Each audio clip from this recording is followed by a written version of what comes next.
Welcome to Nursing 791. The first thing on task is actually to set up a meeting, and our meeting needs to occur by June the 10th, and we'll go through the timeline and an overview of the course. These are just highlights of what is due during the course, the big things, so to speak, that are due in the course, and let's go ahead and get started with just a really brief overview of the course itself. You'll find the orientation video.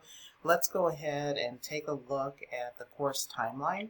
So in 791, there is a draft and review process like you're accustomed to. So first is, of course, the meeting with your chair.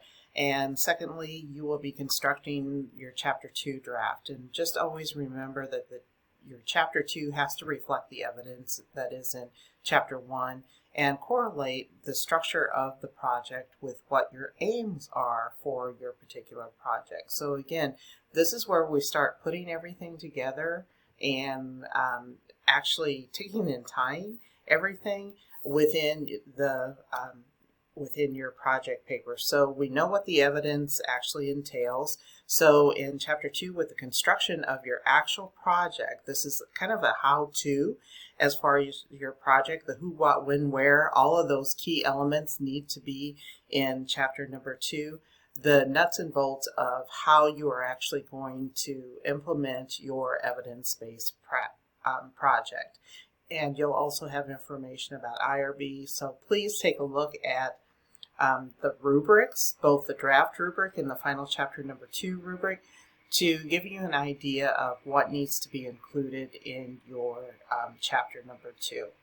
You'll also be submitting to IRB, and depending on how things go, typically we do get permission from the organization first, and sometimes that's just a letter, and sometimes the organization requires IRB before going through our IRB.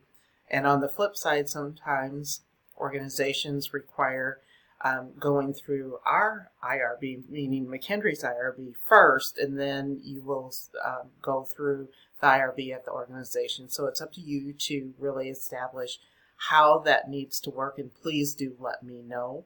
And just know that if you have a very solid Chapter number 2, typically you can just pull the information from Chapter 2. That includes all the protections for your subjects and how you're going to do your surveys and all those nuts and bolts of the how-to for your project will be included in IRB. And always remember, the premise for IRB is to protect those who will be involved in the project itself. And with quality improvement projects, sometimes there isn't a whole lot of participation, and very often the projects are exempt. However, we still go through the IRB process just to make sure that absolutely everything is appropriate and every project is protecting the population of focus. So successfully obtaining IRB by July the 25th. And then your final paper will immediately follow. Basically, you're just adding when you actually achieved IRB and some of the final dates as far as the timeline for your project that you'll also include in Chapter number 2.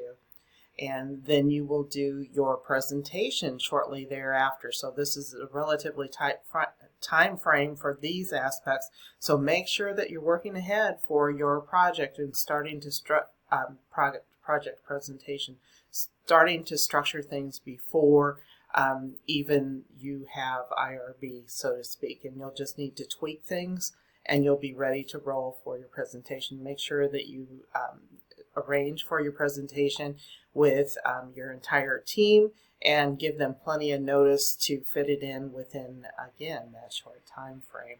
And then the final documents for the course will need to be also signed and uploaded into the course, as well as uploaded into the portfolio by July the 28th. So this is very clear cut, and just kind of going back to the general information, your syllabus is here.